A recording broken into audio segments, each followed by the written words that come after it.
Selamat pagi, salam sejahtera. Terima kasih karena bersama dengan saya di Nazilin Unity Channel. Ini satu berita paling hebat, paling gembira untuk seluruh rakyat di Selangor. Di hari Jumaat yang indah ini, bagi mereka yang beragama Islam, pastilah menunggu berita yang gembira. Karena bagi yang beragama Islam, ini adalah hari Raja atau Ketua kepada hari-hari yang lain. Dan diumumkan di Selangor oleh Menteri Besar Sementara Selangor bahawa Selangor akan cuti Isnin depan jika PHBN menang esok. Ini memang satu pengumuman paling luar biasa yang belum pernah kita dengar di mana-mana. Jadi tolong share kepada seluruh makhluk di serata dunia, khususnya yang ada di Selangor. Beritahu kepada mereka semua, share video ini supaya mereka tahu bahawa esok kalau PHBN menang, Selangor akan cuti pada hari Isnin. Wah, jadi sila pastikan anda memilih dengan tepat, anda memilih dengan betul siapa yang anda mahu. Kalau nak menang, kalau nak cuti pada hari Isnin, bolehlah fikirkanlah untuk mengundi PHBN. Kerajaan Selangor akan mengisytiharkan cuti peristiwa Isnin depan jika Pakatan Harapan PH dan BN memenangi pilihan raya negeri Selangor esok. Perkara itu diumumkan sendiri oleh Menteri Besar Sementara Selangor Amiruddin Syari dalam amanat khasnya sebentar tadi. Sementara itu dia mengingatkan bahawa esok adalah tarikh penting dalam sejarah Selangor. Anda bakal menentukan masa hadapan negeri Selangor untuk tempoh 5 tahun lagi, kata Amiruddin. Anda mempunyai pilihan antara gabungan yang akan meneruskan kejayaan, kecemerlangan dan kemajuan negeri ini, ataupun gabungan yang hanya berminat untuk menggunakan pilihan raya negeri ini untuk mencetuskan ketidakstabilan politik negara. Terbukti tiada idea baharu dan tiada perancangan untuk negeri Selangor, negeri yang kita cintai ini, kata beliau. Dalam ucapan yang disiarkan secara langsung melalui akaun Facebooknya dan saluran Astro Awani, Amiruddin turut menyorot bagaimana kerajaan negeri bawah pentadbiran PH sebelum ini mengendalikan pelbagai cabaran besar. Katanya, ini termasuk banjir besar di Selangor pada Disember tahun 2021 yang memberi kesan kepada 1,300 keluarga dan cabaran pandemik COVID-19. Pandemik COVID-19 mengajar kita untuk menilai semula sikap kita terhadap maksud kemajuan dan faham pembangunan, kata beliau lagi. Ketika itu, kita rakyat Malaysia, khususnya kita Selangor, terpaksa berhadapan dengan cabaran kesihatan yang sengit dan kerajaan Perikatan Nasional yang gagal menangani krisis tersebut, kata Amiruddin. Beralah nasihat orang tua-tua kepada kita. Keberkatan itu sangatlah penting. Sikap hianat dan takabur akan menjadi penghalang kepada kita untuk meraih rahmat Allah, kata beliau lagi. Dia dipercayai merujuk kepada pentadbiran Muhyiddin Yassin ketika itu selepas kerajaan persekutuan di bawah Pakatan Harapan tumbang ekoran insiden pengkhianatan langkah Sheraton. Katanya, kesan pandemik itu membuatkan majoriti rakyat Malaysia tidak mahu menoleh lagi ke belakang untuk merenungi episod menyayat hati itu. Oleh itu, dia berkata, ia menjadi pengajaran baginya dan pimpinan negeri Selangor untuk sentiasa tangkas berfikir untuk melaksanakan dasar demi kebajikan rakyat di negeri itu. Calon PH Sungai Tua itu turut mengimbas semula bagaimana rakyat di negeri itu mampu bangkit semula dengan pantas selepas banjir besar pada Disember 2021 berbanding negeri lain.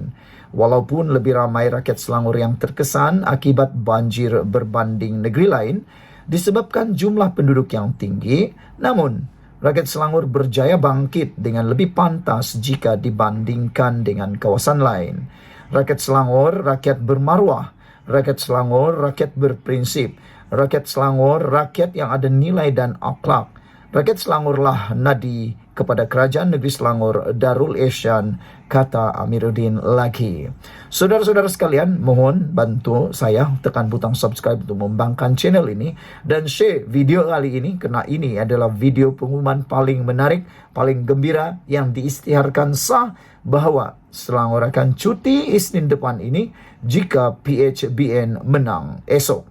Oleh sebab itu, Amiruddin memohon supaya semua rakyat di Selangor turun mengundi dan pastikan bahawa mereka adalah sebahagian yang mencipta kejayaan untuk menentukan masa depan negeri Selangor untuk tempoh 5 tahun lagi. Turun mengundi, jangan lupa, jangan tak undi. Undi, jangan tak undi. Kita jumpa lagi. Bye-bye. Selamat pagi, salam sejahtera. Terima kasih kerana bersama dengan saya di Nazilin Unity Channel. Ini satu pendedahan yang paling menakutkan Sanusi Maknor, Menteri Besar Kedah, dan pastinya ia memberikan kesan yang luar biasa. Sebelum saya teruskan kepada ulasan yang utama, ini adalah satu pendedahan daripada Rafizi Ramli menyatakan bahawa kini paling teruk sekali ialah apa yang berlaku kepada Sanusi. Apabila Sanusi kini hanya menjadi penonton kepada semua ceramah ataupun kini hanya orang yang bermain sepak takraw, kata Rafizi Ramli lagi. Beliau menyatakan sekarang Sanusi buka mulut saja hilang undi. Mesti buka mulut saja hilang undi, kata Rafizi.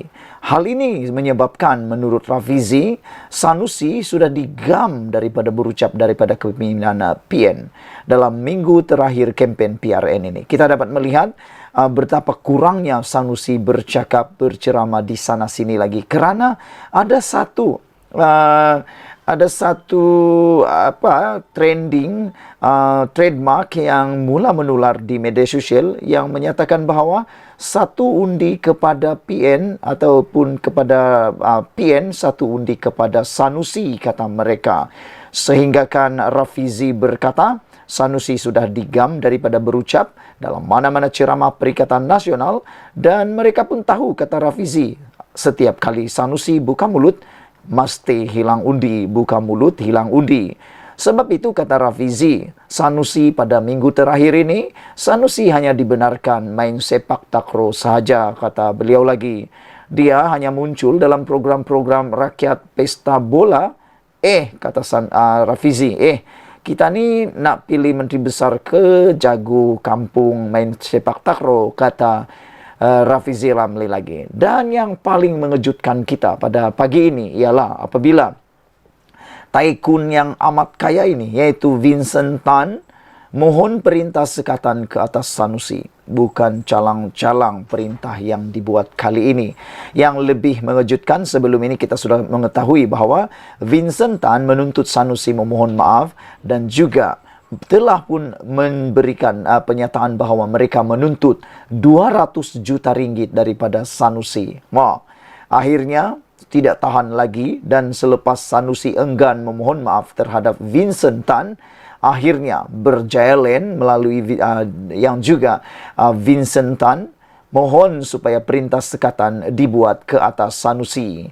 Pengasas kumpulan berjaya, Vincent Tan, memohon perintah sekatan mahkamah terhadap Menteri Besar Sementara Kedah Muhammad Sanusi Maknor. Menerusi saman fitnah yang difailkan di Mahkamah Tinggi Shah Alam 2 hari lalu, Tan turut memohon mahkamah agar mengarahkan Sanusi membayar ganti rugi am, ganti rugi teruk dan ganti rugi teladan. Terdahulu, Peguam Tan mengeluarkan surat tuntutan bagi menuntut Sanusi memohon maaf secara terbuka serta membayar ganti rugi RM200 juta berhubung dakwaannya berkenaan projek pembersihan Sungai Klang melibatkan Tan dan Menteri Besar Sementara Selangor Amiruddin Syari. Rit Saman merujuk ucapan Sanusi ketika berkempen di dataran Darul Aman di Jitra Kedah pada 2 Ogos lalu yang dihadiri beberapa ratus orang. Menurut penyataan tuntutan, Tan dan Berjaya Land Berhad yang merupakan pelanatif pertama dan kedua menyangkal dakwaan itu dan berkata, Sanusi menerusi surat balas bertarikh 8 Ogos enggan mematuhi tuntutan yang dibuat. Pelanatif mendakwa, dakwaan itu bukan sahaja tidak berasas dan tidak benar, tetapi dibuat dengan niat jahat dan demi kepentingan politik dan retorik mengapi-apikan oleh defendant. Publicity murahan untuk pilihan raya, katanya. Tan dan Berjaya mendakwa Sanusi tidak mengambil langkah wajar untuk mengesahkan dakwaan tersebut sebelum membangkitkannya dalam ucapan dan mendakwa dia ingin meraih publicity murahan dan sensasi demi manfaat pilihan raya dan peribadi. Tan dan Berjaya juga mendakwa kenyataan Sanusi antara lain menggambarkan mereka sebagai korup, kroni kepada Amiruddin dan menyebabkan kerajaan Selangor menanggung kerugian RM180 juta ekoran tanah yang didakwa diberikan secara percuma dan menipu rakyat Selangor. Keparahan fitnah dan kesan buruk terhadap Planatif sangat besar, terutama di saat akhir kempen politik yang menjadi perhatian orang ramai dan terus memberi kesan kepada Planatif dalam pelbagai bentuk sehingga kini. Planatif memiliki reputasi bersih sebagai ahli perniagaan dan memiliki kedudukan terhormat dalam masyarakat di peringkat tempatan dan antarabangsa, kata mereka. Mereka mendakwa dakwaan yang dibuat telah tersebar ke luar negara dan syarikat dan entiti perniagaan antarabangsa berisiko mendapat tanggapan buruk terhadap mereka. Selain pelbagai bentuk ganti rugi, Tan dan Berjaya juga memohon injuksi agar Sanusi dilarang mengulang tuduhan yang didakwa sebagai fitnah tersebut. Planatif juga menuntut 5% faedah ke atas sebarang nilai yang ditetapkan mahkamah, kos dan relief lain yang dirasakan sesuai oleh mahkamah. Malaysia kini sedang berusaha mendapat maklum balas daripada peguam Sanusi berhubung perkembangan ini.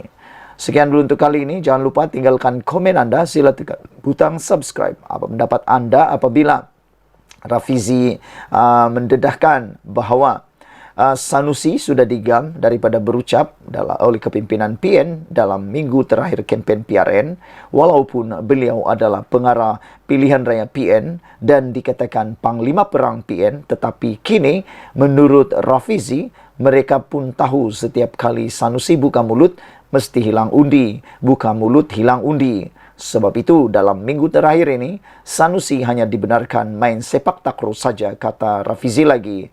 Dia hanya muncul dalam program-program rakyat pasal bola. Kita ini nak pilih menteri besar ke jago kampung main takraw, kata Rafizi lagi. Saudara-saudara sekalian, ini memang satu pendedahan yang luar biasa yang memang agak memalukan, tetapi apakan daya. Itulah orang kata kerana pulut santan binasa, kerana mulut badan binasa. Kerana kadang-kadang ada netizen yang menulis, ada juga pemerhati politik menulis, Rafizi ini memang ketika dia berucap, dia memang sangat berani. Main lepas saja, kata mereka. Ada yang mengatakan Rafizi ini memang main lepas saja. Jadi akhirnya beliau kini menerima pelbagai saman dan juga pendakwaan di mahkamah. Yang paling teruk sekali ialah pendakwaan 2 akta hasutan berkaitan dengan penghinaan Sultan Selangor dan juga mempertikai keputusan ataupun ucapan yang di-Pertuan Agong. Selain daripada itu, Sanusi juga telah menerima beberapa siri saman yang bukan kecil-kecil. Saman tersebut ada yang paling besar ini ialah daripada Vincent Tan sebanyak RM200 juta. Dari mana nak dapat duit itu? Kena tanya Sanusi sendiri. Sekian dulu untuk kali ini. Jangan lupa tinggalkan komen anda, tekan butang subscribe. Kita jumpa lagi. Bye-bye. Selamat pagi, salam sejahtera. Terima kasih kerana bersama dengan saya di Nazilin Unity Channel. Saudara-saudara sekalian, ada isu terkini yang paling panas sekali, yaitu gara-gara menyahut cabaran debat oleh Rafizi Ramli dengan Rafizi Ramli, kini PAS dapat malapetaka terbesar dalam PRN kali ini, menjadi turning point kepada kekalahan PAS, kata netizen dan penganalisis politik. Dan yang lebih teruk lagi, mereka menerima padah bala yang paling dahsyat, maha dahsyat, kata netizen lagi.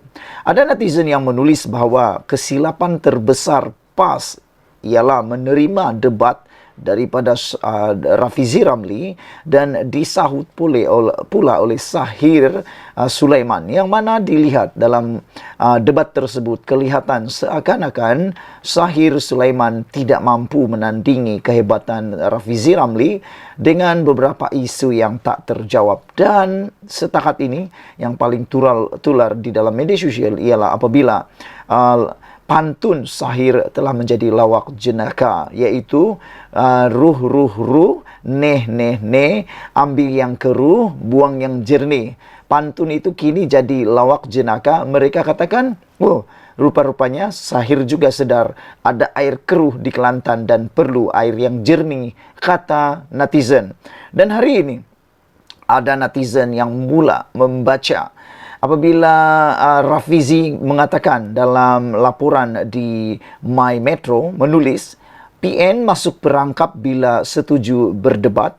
Netizen bila melihat perkara ini mereka kata tepat sekali bahawa PN sudah masuk perangkap apabila bersedia berdebat dengan Rafizi yang mana mereka sebenarnya tidak bersedia, dilihat tidak bersedia dalam debat tersebut.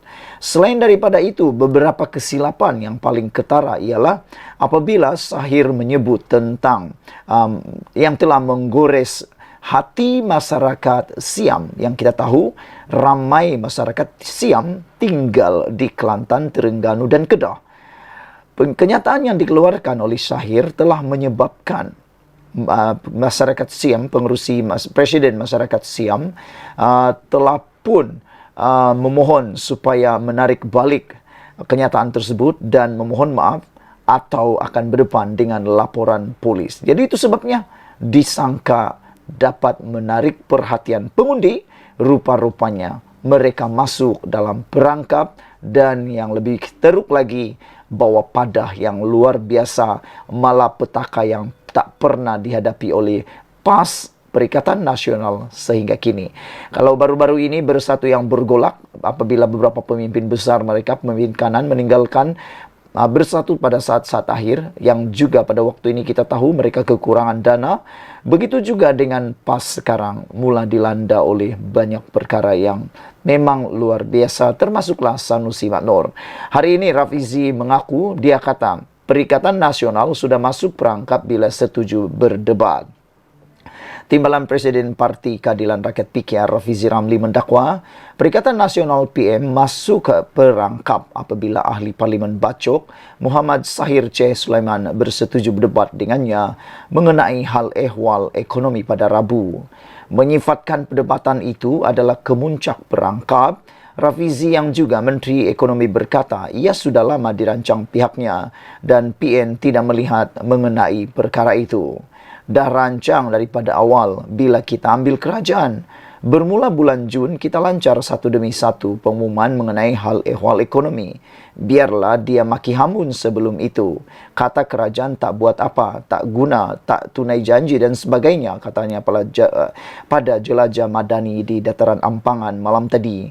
Mengulas lanjut, ahli Parlimen Pandan itu mendakwa beliau juga mengetahui bahawa tidak akan ada mana-mana kepimpinan atasan PN yang berani berdepan dengan pimpinan kerajaan perpaduan bagi membahaskan mengenai kesejahteraan rakyat. Beliau berkata, tujuan utama perdebatan yang disiarkan secara langsung di televisyen itu adalah agar pihaknya dapat bercakap kepada pengundi-pengundi atas pagar dalam pilihan raya negeri PRN yang akan berlangsung pada 12 Ogos ini. Wah, pintar jugalah kan Rafizi merancang semuanya. Dia tahu hanya dengan debat para penyokong ataupun orang pengundi atas pagar akan menonton, akan mendengar apa yang akan dibahaskan, akan disampaikan oleh kerajaan perpaduan.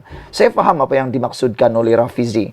Tidak mungkin ataupun amat mustahil penyokong-penyokong, walaun-walaun ataupun orang yang ada di atas pagar, pengundi atas pagar mahu menonton siaran langsung yang akan dibuat oleh Kerajaan Perpaduan Pakatan Harapan BN.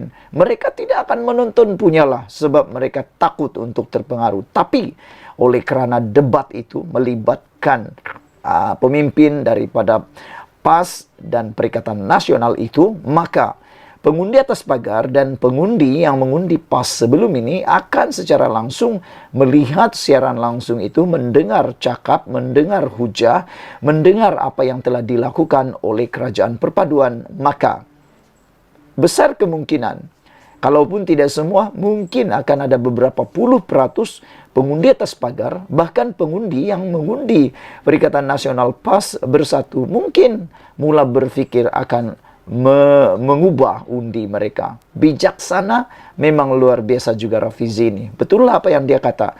Dia kata PN sudah masuk perangkap. Betul juga lah kan. Baru saya terfikir pula. Begitu caranya untuk membuatkan ahli Perikatan Nasional dan juga pengundi atas pagar menonton dan mendengar hujah daripada kerajaan. Akhirnya mereka dengar dan pasti ada lebih kurang dalam beberapa puluh peratus mula berfikir akan kebenaran itu. Kata Rafizi, beliau berkata tujuan utama perdebatan yang disiarkan secara langsung di televisyen itu adalah agar pihaknya dapat bercakap kepada pengundi-pengundi atas pagar dalam pilihan raya yang akan berlangsung 12 Ogos ini, yaitu esok. Kerana pengundi atas pagar ini tidak dengar ceramah. Dia sebenarnya sibuk dengan kerja seharian, kata Rafizi lagi. Kadang-kadang dia pergi pejabat, dia dengar debat ini separuh. Kemudian separuh lagi dia dengar di sini, di tempat lain. Keputusan memangka parti mana dalam pilihan raya itu selanjutnya dibuat pada saat-saat akhir, 2-3 hari sebelum mengundi. Sebab itu, daripada awal lagi, saya cungkil dan cabar supaya Panglima-Panglima PN ini berani tampil berdebat, katanya. Menerusi ceramahnya juga, Rafizi juga menyentuh mengenai calon PN bagi Hulu Kelang, Datuk Seri Muhammad Azmin Ali dan Datuk Seri Muhammad Sanusi Nor yang bertanding di Jeneri. Dakwa Rafizi mengikut bacaannya, kemenangan Muhammad Azmin adalah 50-50 di Hulu Kelang. Sekarang lawan di kampung dia sendiri dengan segala yang dia sudah labur selama ini. Saya beritahu, setakat ini Azmin Ali nyawa-nyawa ikan, 50-50 di Hulu Kelang, katanya lagi. Rafizi turut mendakwa bahawa Muhammad Sanusi sudah digam daripada berucap oleh kepimpinan PN dalam minggu terakhir kempen PRN ini. Mereka pun tahu setiap kali Sanusi buka mulut, mesti hilang undi. Buka mulut, hilang undi. Buka mulut, hilang undi, kata Rafizi. Sebab itu, dalam minggu terakhir ini, Sanusi hanya dibenarkan main sepak takraw saja, kata Rafizi lagi. Dia hanya muncul dalam program-program rakyat pasal bola. Kita ni pilih menteri besar ke jago kampung main sepak takraw, kata Rafizi lagi. Jadi, adakah anda setuju bahawa memang tepatlah ada bala malapetaka terjadi kepada PN selepas debat dengan Rafizi Ramli? Rupa-rupanya itu perangkap yang sudah lama dirancang oleh Rafizi sejak Jun lagi. Sekian dulu untuk kali ini. Jangan lupa tinggalkan komen anda, tekan butang subscribe. Kita jumpa lagi. Bye-bye.